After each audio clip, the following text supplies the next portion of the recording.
Hey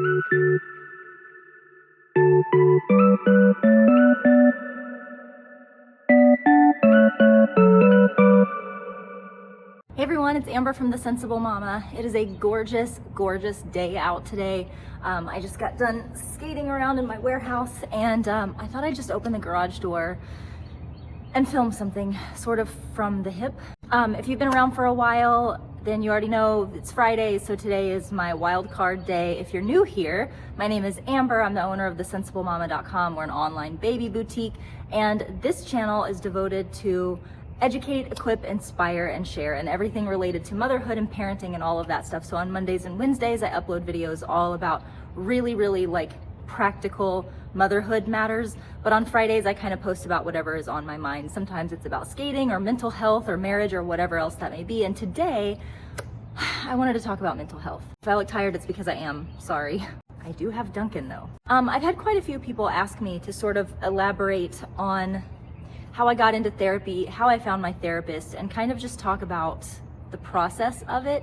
Because I think a lot of people are, especially after a year of a pandemic, are starting to wonder if maybe therapy might be useful for them, but they're maybe not sure how to go about doing it, how to find a good therapist. And in particular, if you're still kind of quarantining like we are, you kind of need to know how you find someone who's willing to do telehealth, and you may be wondering if telehealth is even worth it. So I'm going to talk about all that stuff today. So first of all, the way that I started therapy actually came out of a little bit of a traumatic situation that wasn't actually for me.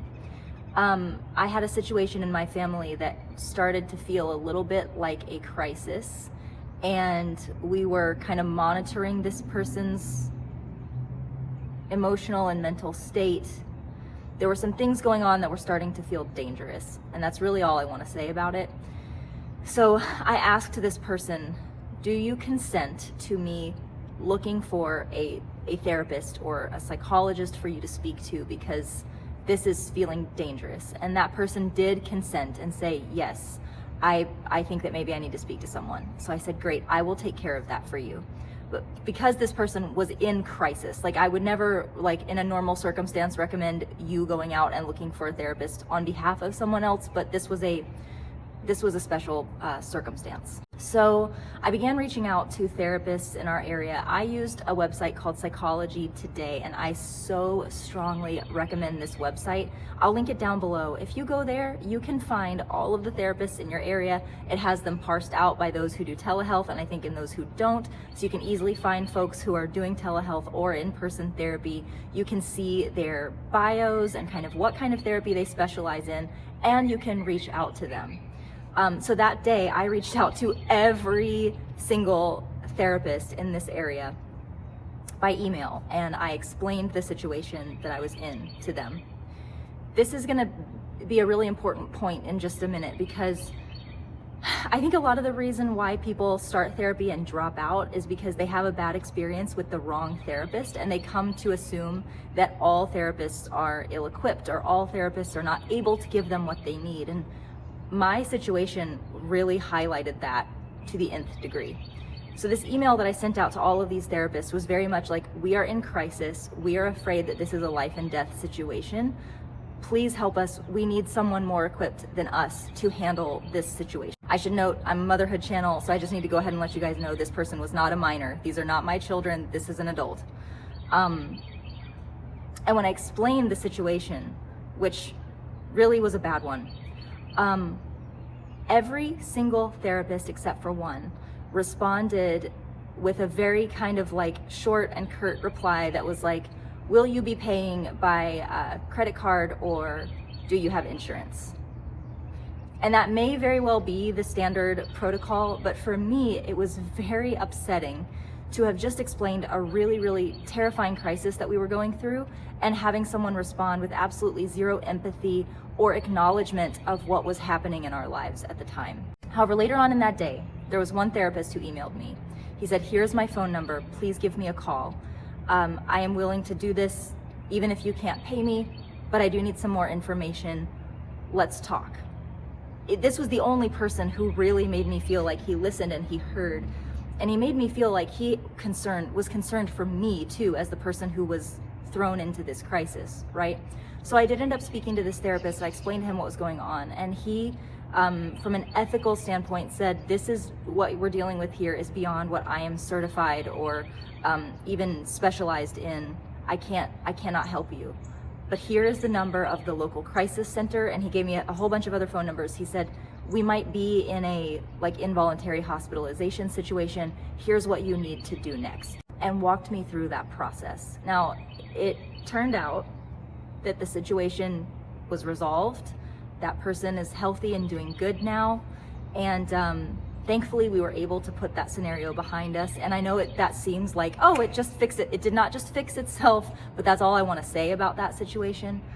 But it was a few days after all of that had kind of happened that I was feeling really rattled. And I was beginning to feel like of course it was totally valid for me to be responding to this emotionally. This was a very traumatic experience, but I also felt like maybe there was some level of me that wasn't handling it as well as maybe someone else would.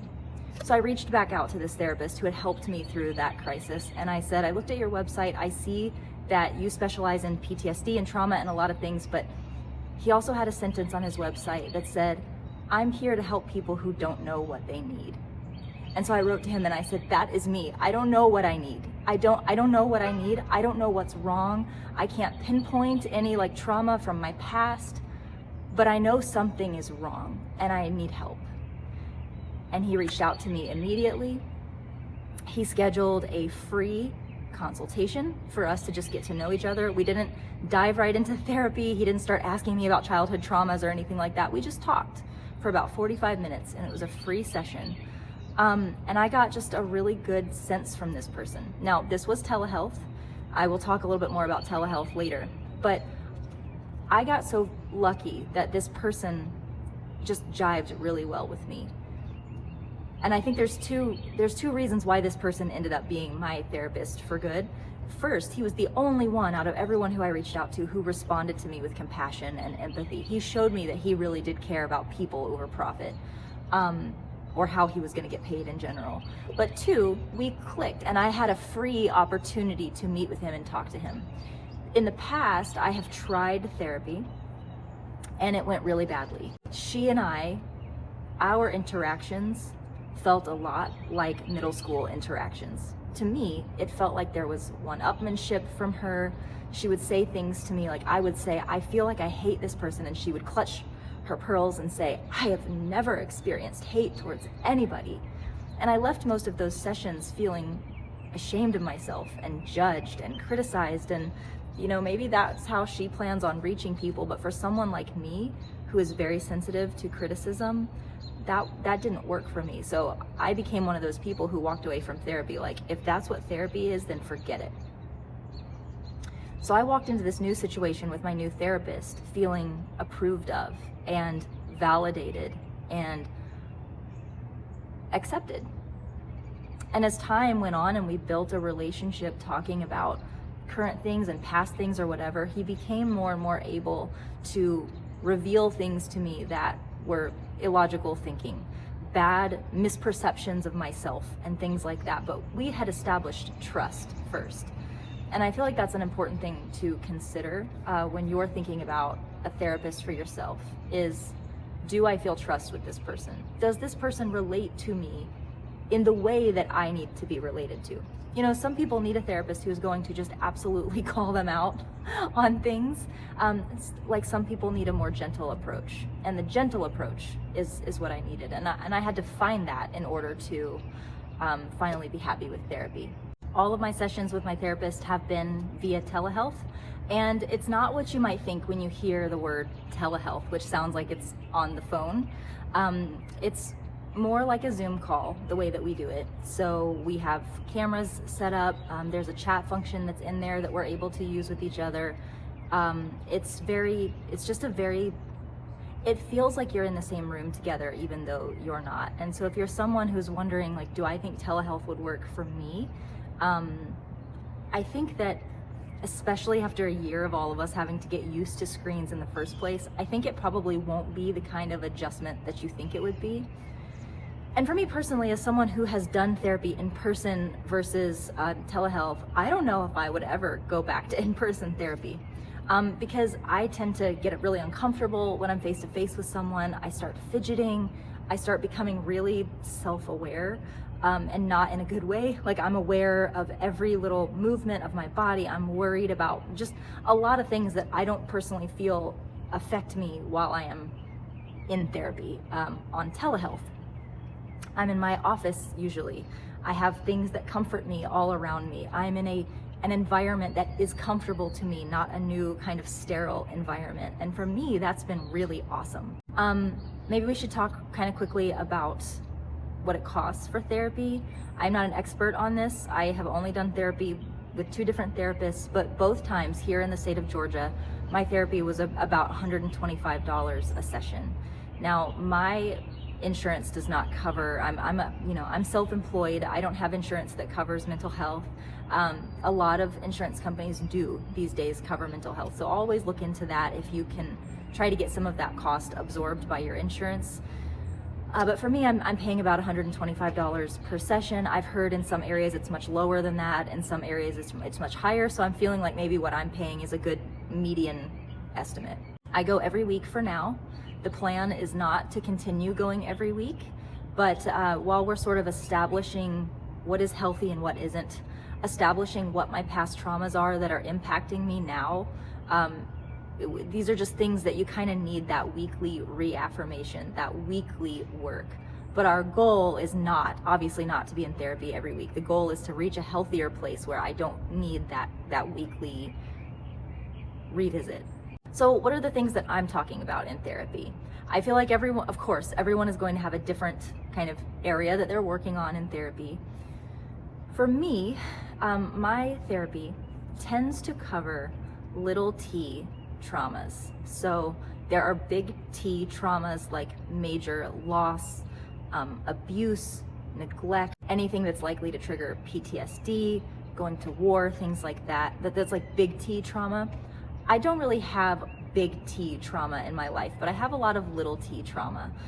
Things that have been very hurtful to me, people who have emotionally done damage to me, starting at a young age. And I'm talking about like middle school friends, okay? Like that, it's crazy how once you start down the road of therapy and you start talking to the therapist about the things that you're dealing with as an adult, when you start digging in a little deeper, you start realizing that the things that are hurting you today often have to do with beliefs that you formed about yourself as a result of the way people treated you when you were very young. So for me, we work on a lot of that stuff. We go back and we revisit old memories, and he has a technique for doing that. And we talk about these old memories that I have not thought about for years. And we talk about how what happened in that memory, what happened in that moment, shaped my beliefs about who I am. And I want to give you an example. I talked about this over on TikTok. My therapist reduced me to weeping tears one day because we were going down this path of talking about these memories. And he asked me to think of one more memory where I felt this feeling that I was describing in therapy. And this feeling was like never being good enough, never achieving enough, never being just good enough. So I told him a story of when I was in high school, and I was at a point in my high school career where I had overcome a lot of like laziness and, trying to be cool by not caring about school. And I'd finally just become the person I was meant to be. And I was doing well in school. I was a news anchor on our morning TV show. I was the lead in our school play. We were doing Streetcar Named Desire. I was winning lots of awards in speech and debate. I had a boyfriend. I had a really healthy relationship with him. I had great friends. Everything was going great for me. But a position opened up on the Pom Squad, and I'd always wanted to be on it. So there was an audition or a tryout, and the timing of it conflicted with the first part of my theater rehearsal for the play that was coming up soon. So I told my theater teacher that I would have to miss just like the first part of rehearsal so that I could go do this tryout. And he got a little angry at me, and he said, Amber, you're like a water sprinkler. You sprinkle water everywhere, but never enough in one place to count. Now, this teacher loved me, and we had a wonderful relationship. He didn't mean to hurt me. He was trying to give me guidance. But for some reason, that sentence stuck with me, impacted me so deeply that I learned through therapy that I have been constructing my life around that moment, around constantly trying to prove to everyone that I'm enough, just dousing water everywhere I go, trying to prove that I am enough to count. This was a memory that I had not thought about for decades. Decades? Yeah, we're getting there. And remembering that memory, correlating it to a lot of decisions that I've made and a lot of ways that I treat myself and others, it was a very eye-opening experience. And it was one that I don't think I ever would have really understood if I hadn't been in therapy. And that's mainly what we deal with. We deal with old memories, old little t traumas that are impacting me today and creating new little t traumas. So my goal in therapy is to get mentally healthy, to rearrange my perception of myself to one that is accurate. So I think some people think the point of therapy is like to just make you believe that you don't have any problems anymore. No, the goal, in my opinion, is to gain a healthy understanding of yourself, to correct some self-doubt and some just some stinking thinking about yourself that you've been taught by people across your life who didn't care about you or spoke carelessly to you. To acknowledge parts of yourself that are not working the way that they should, that are ill-adjusted, that are maybe a little bit disordered, that just need help. And acknowledging parts of yourself that are maybe not your favorite things about you, but they're just who you are. And learning to even embrace those and try to figure out if they're hurting you or they're hurting others, how to fix them. And if they're not hurting anybody, then just accepting that this is who I am and I'm not perfect. I still have a long way to go in therapy. I don't know if I'll ever stop doing therapy, to be honest. I won't always do it weekly. But who wouldn't want someone to go talk to and just unburden themselves, to be heard, to be validated, to get that good advice that even your friends and family can't give you because they are emotionally invested in whatever situation you're talking about. Just to go get, you want to call it unbiased because they're not a person who's in your orbit. But if it is biased, it's at least biased toward you and toward your well-being, toward how these situations are impacting you. And sometimes I feel like a therapist is the only person who's able to, from an unbiased, biased perspective, skew everything that they tell you through the lens of your health, your safety, your well-being. So I hope that this was helpful. I will link Psychology Today down below so that you can check that out if you're looking for a therapist in your area. They have them all chronicled by zip code, so you can find somebody near you, hopefully. If you're starting therapy, let me know in the comments. I'd love to hear about it. And yeah, I just love you guys. I want you to be healthy and happy. And if that includes therapy, I hope that you will take that plunge because you are worth it. Love ya, mean it, always, mwah. And I'll see you in the next one.